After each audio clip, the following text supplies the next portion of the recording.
Un clérigo compró una vez un caballo. El vendedor le aseguró que había hecho una elección perfecta. Este caballo fue criado en una atmósfera religiosa, le explicó. No puede gritarle "arre" para que se mueva. No responderá. Tiene que decirle "gloria al Señor". Y en lugar de "so" para que se detenga, tiene que decirle "amén". El clérigo pagó el caballo, se subió al lomo del mismo y dijo "gloria al Señor", y el caballo salió trotando a la casa del clérigo. Después de un par de kilómetros, una liebre cruzó el camino y asustó al animal. El caballo comenzó a galopar por el campo hacia un precipicio de 150 metros. En pánico, el clérigo olvidó las instrucciones. "So, so", gritaba una y otra vez, tirando de las riendas, pero seguía a todo galope. Finalmente, en el último momento, el predicador se acordó. "Amén", gritó, y el caballo se detuvo al borde mismo del precipicio. "Vaya", exclamó el agradecido pastor, "gloria al Señor". En la mayoría de los casos que recuerdo usar las expresiones de adoración, resulta ser una cosa buena. Esta quizás sea la única situación donde el resultado no era tan bueno. Hace unas semanas nos embarcamos en un viaje juntos con 10 creencias fundamentales de la vida cristiana. La meta es comprender en verdad estas creencias increíbles y transformadoras en la mente y aplicarlas a la vida diaria. A fin de hacer eso, esta semana comenzaremos a enfocarnos en algunas prácticas que ponen en acción esas creencias. Preguntémonos, ¿cómo llevamos estas creencias de nuestra cabeza al corazón donde se vive en verdad la vida? Al poner en acción esas prácticas en nuestra vida con regularidad, no solo nos capacitan para expresar el amor a Dios y al prójimo, sino también actúan como un canal desde la cabeza hasta el corazón. Estas prácticas nos dan una manera tangible y práctica de recordar, reforzar y ejercitar nuestras creencias, haciendo que sean una realidad en nuestra vida diaria.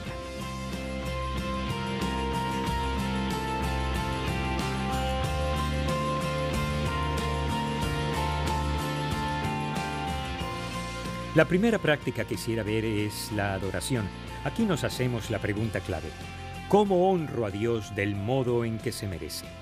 Te digo que esto va más allá de enseñarle a un caballo a responder a órdenes de adoración. Al leer los principios de la Biblia sobre la adoración y ver cómo los ponen en práctica los seguidores de Dios del Antiguo y el Nuevo Testamento, llegamos a esta idea clave. Adoro a Dios por quien es Él y lo que ha hecho por mí. Dilo en voz alta conmigo: adoro a Dios por quien es Él y lo que ha hecho por mí. Uno de mis ejemplos favoritos proviene de la vida de un hombre llamado Pablo y su compañero en el ministerio, Silas. Ellos viajaban de ciudad en ciudad cumpliendo la comisión de Jesús de llevar el evangelio del reino hasta los confines de la tierra. Cuando llegan a la ciudad de Filipos, se encuentran en una situación difícil.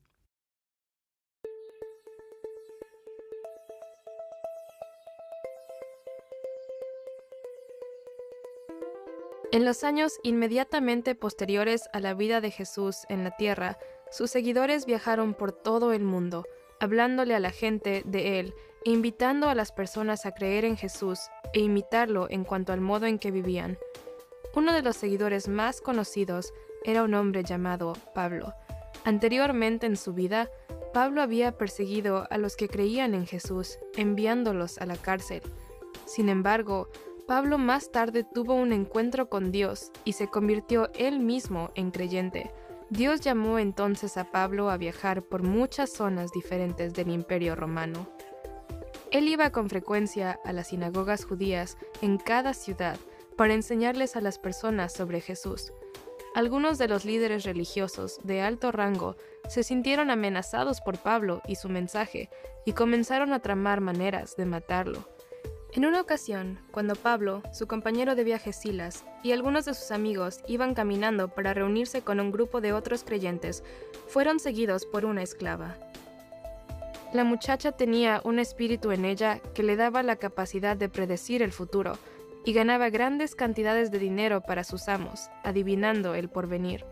Por muchos días, ella había seguido a Pablo y Silas, gritando: «Estos hombres son siervos del Dios Altísimo, y les anuncian a ustedes el camino de salvación». Finalmente, Pablo se molestó tanto por lo que sucedía que se volvió hacia la muchacha y dijo: En el nombre de Jesucristo, te ordeno que salgas de ella. Y en ese momento el espíritu dejó a la joven.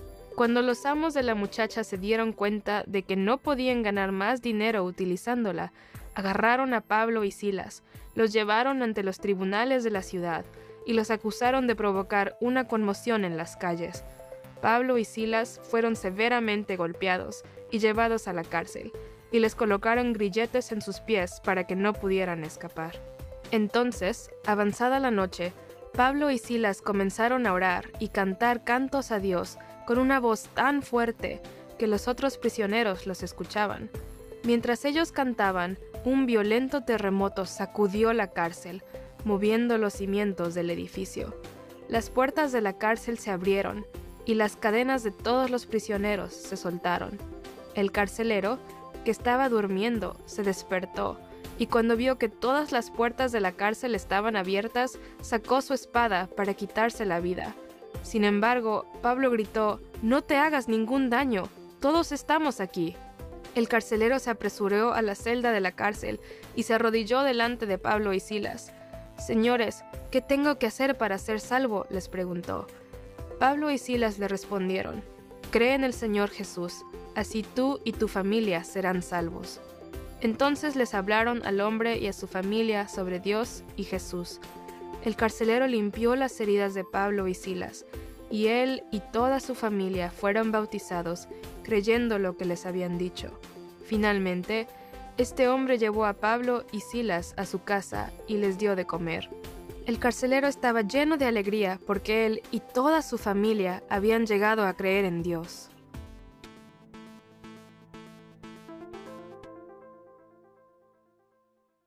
Voy a explicarte un poco más de lo que en realidad sucedía en Hechos capítulo 16, versículos 16 al 25. Pablo y Silas no solo veían cómo las vidas cambiaban, sino que transformaban la cultura y la economía de una ciudad. El Evangelio, cuando se acepta en el corazón, crea cambios integrales en la vida y los lugares donde vivimos a todo nivel. Por eso los desnudaron, los golpearon con varas y los flagelaron. ¿Recuerdas a otro flagelado? Adivinaste, Jesús. La flagelación romana era brutal. El instrumento de castigo consistía en un látigo con varias tiras de cuero en las cuales se colocaban cerca de los extremos pedazos de hueso y plomo. Cada golpe sobre la espalda desnuda literalmente hacía que se abriera la carne en el cuerpo. Luego de esto, Pablo y Silas fueron llevados a la cárcel. En ese punto, la mayoría reconsideraríamos el nivel de nuestro compromiso con Dios. No Pablo y Silas. A medianoche comenzaron a orar y entonar cantos a Dios. ¿Qué pasaba por la mente de estos dos hombres que causó este tipo de actividad? Luego, Pablo escribiría una carta a los romanos y en esencia les diría: a la vista de todo lo que Dios ha hecho por nosotros, solo es razonable que le entreguemos nuestra vida como un sacrificio vivo a Él. Pablo y Silas consideraron lo que acababan de experimentar y lo que Dios ya había hecho antes por ellos y prometía aún hacer por ellos, concluyendo que Él era más grande, y comenzaron a cantar. Tenía sentido para ellos y tal vez hizo que los otros prisioneros se rascaran la cabeza y pensaran. Pero creo que aquí sucede algo más. La práctica de la adoración, recordando quién es Dios y lo que ha hecho por ellos, realmente los ayuda a llevar estas creencias de la cabeza al corazón y les da la valentía para poder cantar. Dios está a punto de hacer algo más por ellos que será añadido a su próximo servicio de adoración. Hechos capítulo 16, versículo 26. De repente se produjo un terremoto tan fuerte que la cárcel se estremeció hasta sus cimientos. Al instante se abrieron todas las puertas y a los presos se les soltaron las cadenas. Menuda escena para contemplar. Imagínate que fueras un prisionero presenciando cómo pasa esto hombres en la cárcel. Durante meses e incluso años, de repente sus cadenas se sueltan. ¡Qué espectáculo! Y qué recordatorio de que la sincera adoración a Dios con nuestros labios en nuestra vida tiene un potente impacto en quienes nos rodean. ¿Puedes imaginar la historia que el carcelero contó a amigos y familiares? Sigamos leyendo Hechos 16, 27 al 34. El carcelero despertó y al ver las puertas de la cárcel de par en par, sacó la espada y estuvo a punto de matarse, porque pensaba que los presos se habían escapado. Pero Pablo le gritó: «No te hagas ningún daño, todos estamos aquí». El carcelero pidió luz, entró precipitadamente y se echó temblando a los pies de Pablo y de Silas. Luego los sacó y les preguntó: «Señores, ¿qué tengo que hacer para ser salvo?». «Cree en el Señor Jesús, así tú y tu familia serán salvos», le contestaron. Luego les expusieron la palabra de Dios a él y a todos los demás que estaban en su casa. A esas horas de la noche, el carcelero se los llevó y les lavó las heridas. Enseguida fueron bautizados él y toda su familia. El carcelero los llevó a su casa, les sirvió comida y se alegró mucho, junto con toda su familia, por haber creído en Dios. Pablo y Silas y la familia del carcelero no fueron los únicos que experimentaron el poder de la adoración. Piensa en el canto del salmista en el versículo clave. «Vengan, cantemos con júbilo al Señor, aclamemos a la roca de nuestra salvación. Lleguemos ante Él con acción de gracias, aclamémoslo con cánticos». La mayoría de los que hacemos este estudio no nos enfrentamos a la persecución que Pablo y Silas sufrieron, pero hay cristianos en el mundo que sí las sufren. Los llamamos la iglesia perseguida. Deja que te lea tan solo una de las miles de historias reales, no del año 50 a.C., cuando Pablo estaba sentado en la cárcel de Filipos, sino de hoy. Escucha esta historia de un ministerio llamado Puertas Abiertas Internacional. Susana y su hermano pequeño, ambos musulmanes, vivían solos con su padre después que él se divorciara. La vida era rutinaria, escuela, tareas, un poco de tiempo para jugar. Sin embargo, ese día, en marzo del 2010, la vida de Susana dio un giro dramático cuando un evangelista visitó su escuela y decidió confiar en Cristo para su salvación. Después de un mes de mantenerlo en secreto, le llegó la noticia a mi padre de que me había convertido al cristianismo, recuerda Susana. Enfurecido, su padre la encerró en una habitación pequeña. Su hermano Mbusa fue advertido de que no le contara a nadie que Susana estaba encerrada y se le ordenó que no le diera ninguna comida. El joven Mbusa ayudaba a su hermana pasando bananas cuando su padre se iba. También hizo un agujero debajo de la puerta por donde podía pasarle agua. Mi hermana podía beber agua usando su lengua, pero la mayoría de los días solo podía lamer el barro. Durante 6 largos meses, Susana nunca vio la luz del sol. Una vecina cercana empezó a preocuparse después de no verla. Finalmente, cuando Mbusa tuvo miedo de que su hermana muriera, le dijo a la vecina que Susana se hallaba encerrada en una de las habitaciones. Al alertar a las autoridades, la policía fue a la vivienda y derribó la puerta. Rescataron a Susana y la llevaron a un hospital cercano. Por su difícil situación, Susana perdió el uso de sus piernas. Luego de pasar los 10 meses en una cama del hospital recuperándose, Susana fue llevada a una casa en Kenia. Al vivir ahora con un obrero de Puertas Abiertas y su familia, su amor por el Señor ha crecido. Cuando le preguntan cómo se siente, responde con confianza: «Estoy feliz y no tengo dolor. Nunca dejaré a mi Jesús, quien murió por mí». Aunque los meses de tortura fueron horribles, Susana ha perdonado a su padre y pide solo 2 cosas: poder volver a caminar para hablarles a otros a Jesús y salvación para su padre. Creo, en cierto modo, que las libertades para adorar a Dios con frecuencia debilitan nuestra fe, haciendo que seamos un poco apáticos y tibios. Pero no tiene que ser así. ¿Qué tal si nos unimos a fin de mejorar realmente la práctica de la adoración? Si estás de acuerdo, grita: «¡Lo estoy!». Creo que lo escuché. Adelante.